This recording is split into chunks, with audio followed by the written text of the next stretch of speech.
Thank you to everyone who wrote in comments or emails and said, "Hey, where's my Sunday antisocial? I've gotten accustomed to seeing you make a video again each week." And here's the thing.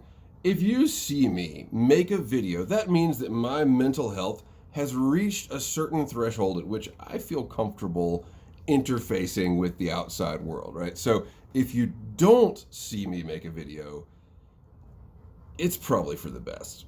And in that vein, we're just going to make a quick one today because I wanted to respond to Beard, who, by the way, he made a video about the American Civil War and his fascination with it, which is odd for a Brit. And so then I wrote to him in the comment section, "Hey, why don't you come over? Just hop on a plane, come visit me. You can sleep on my couch. Don't worry about the fact that my kid wakes up at 4 o'clock every morning. We have an 850 square foot house, and he'll definitely come and like jump on you at 0 dark 30. Don't worry about the fact that we're constantly ill and I have like several viruses going. Well, don't worry about all that. Come visit. We'll drink ourselves to oblivion for a couple of nights, and then on the third day, we'll wake up and we'll go tour Civil War battlefields." That sounds like just the best bro vacation to me. Not that I could take the time off to do it. So you'll have to drive yourself and we'll talk on the phone. You can drive to these sites and give me a call and I'll be like, "Hey, I'm picking my kid up from school, but yeah, I'd love to. Tell me what you can see." I wanted to make this video because I'm considering going to some southerny places this week, and so it's been on my mind. But also, I wanted to recommend a video I made a year ago to Beard, where I went to the place where I was born, which is in deep, low, central hell, South Carolina, and I sort of interfaced with the place of my origin and my dead people. I went to some graves, I went to some churches, and then I went to some places from my childhood that scarred me for life. And so, anyway, I made that video, and I'll link to it down below. I thought it was a pretty good video, but it didn't catch everything. It didn't get everything. So I keep feeling this pull to go back, and that might be what I do maybe this weekend or something if I get the time. I am owed. I don't know who owes it to me, but I'm due I'm due a day trip somewhere just to get out of this damn house. To fill everyone in, the day of my final viral double pink eye conjunctivitis appointment. By the way, I should be happy about this. Knock wood. No permanent damage. The follow-up went well. I had to have 2 follow-ups because the first one they were like, there might be some damage. So second follow-up went well. No permanent damage. Cleared for pink eye. I'm done with it, right? You are well. Have a great life. Never see you again. That kind of thing. That day, that was at 11 o'clock in the morning. I had to go across town to get some medication because it was the only pharmacy in town that had it.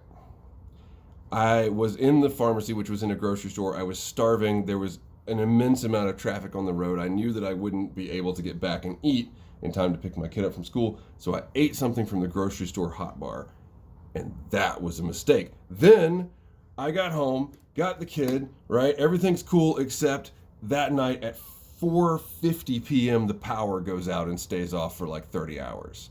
And then in the middle of the night, that's when the grocery store hot bar was revisited. There's nothing like having intense gastrointestinal distress by flashlight, Okay, so then we dealt with that, and I woke up the next morning, guzzled a bunch of Gatorade. I actually did make a video for you guys, but it was so bitchy and whiny I didn't post it because I was charging my phone in my car while drinking Gatorade and eating dry crackers after what had happened all night. So at that point, kiddo can't take it without video games, right? He's like losing his mind. So we pack up, we go to my mom's, we spend the day there. Turns out the power's coming back on that night, so we start heading home. And on the drive home, I felt the scratchiness in my throat.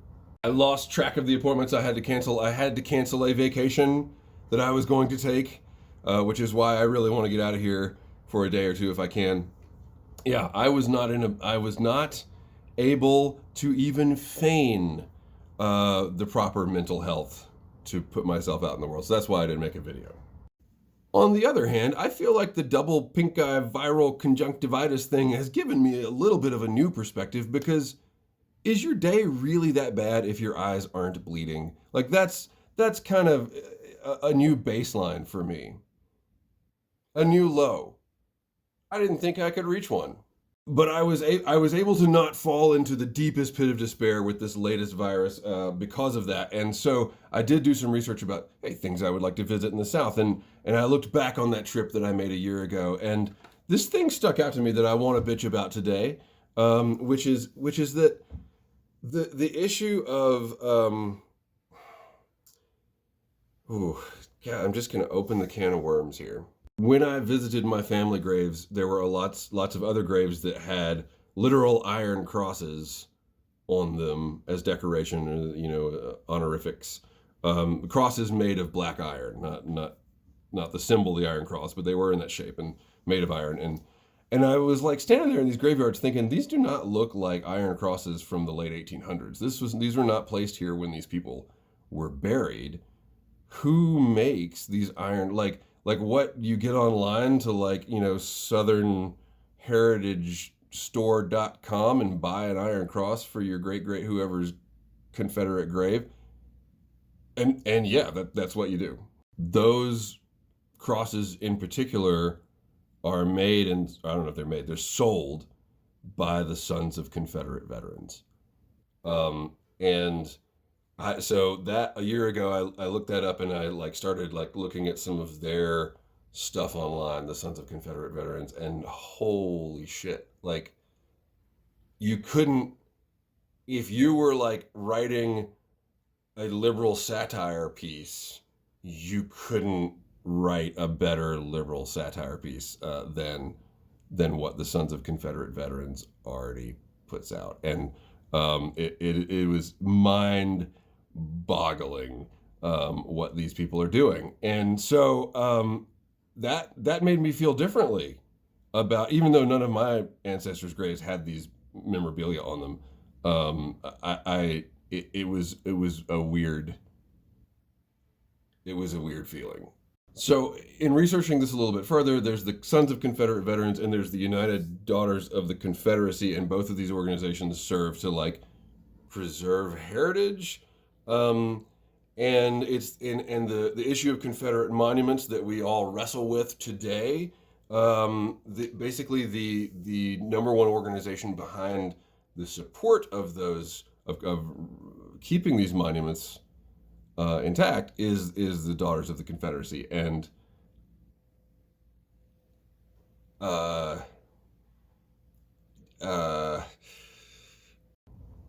these people are racist assholes. They're white supremacists.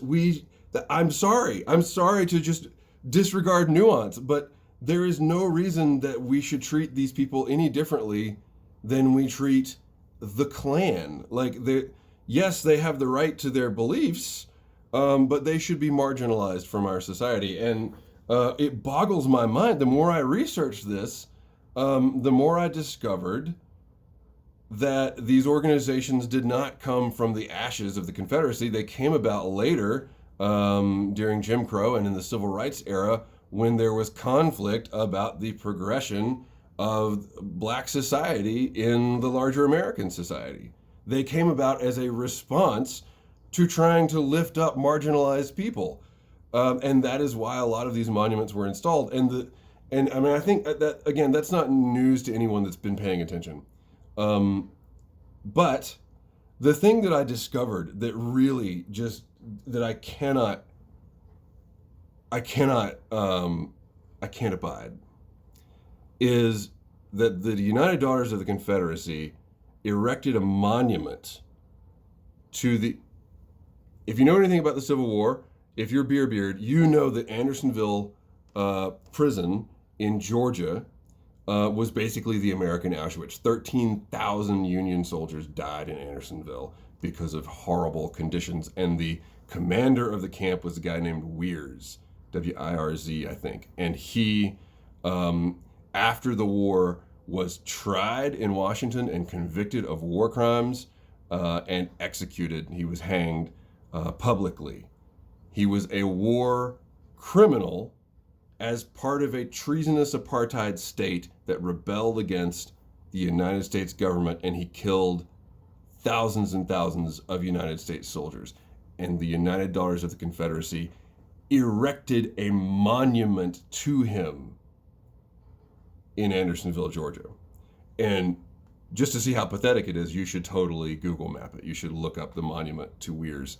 And maybe I'll put a link down below as well. But they erected it a long time ago, but it still stands. It's still there. They erected it a long time ago, and you think, okay, well that's over and done with. It's not. It's not over and done with. And even here in Asheville, which, by the way, yes, we did have slaves. Yes, slaves were sold on the steps of the courthouse.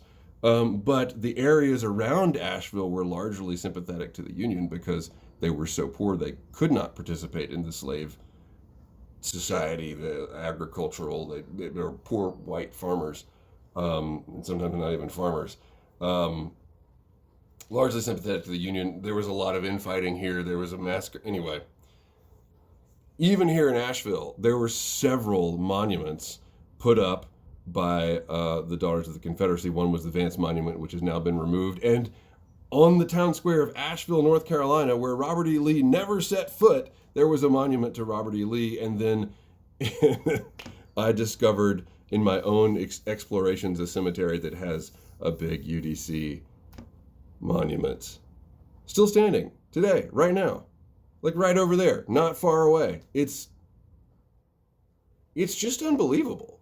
And it really exposes the lie of how we're preserving history.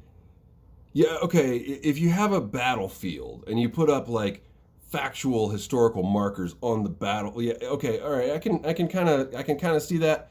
Yeah, monuments in Charleston, I'm not so good with them, but they do actually. There were the location of where it all started, and when you put up a monument to the guy that ran the prison camp, that's not preserving history, right? We all know who Heinrich Himmler was, right? We know how many monuments to Himmler are there around the sites of former Nazi camps? How many? What? So yeah, that's what I've been thinking about. That's what's been on my mind. And then it leads me to the place that I always go, which is, man, if this is how warped our society is, and has been for 100 and whatever years, why do I let society influence me? Why do I pretend that anything that society says is valid?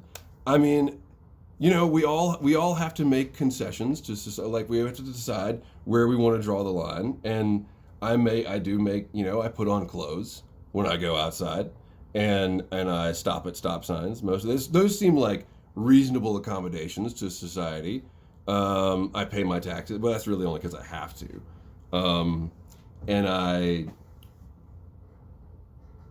That's it mostly. That's it. Clothes, stop signs, taxes, that's all I do.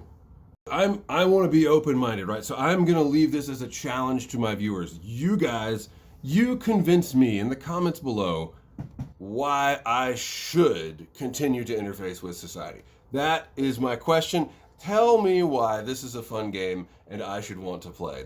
What is it? Is it Kim Kardashian's just, her butt is so awesome? Is that why? Is that the reward that you guys find in modern society? There was the Oscars. Brendan Fraser won an Oscar. I guess that's, what did he win it for? A movie about being fat, right? Or is that, story of my life. The jury did return a guilty verdict in the Murdaugh trial, and that does restore a tiny bit of my faith in my home state in the South, that a man like that can be held accountable. That there is that. So that is why I will remain open-minded and say, yes, convince me not to climb further up onto my Hermitude mountain. Thank you for watching. Keep the ends out for the ties that bind.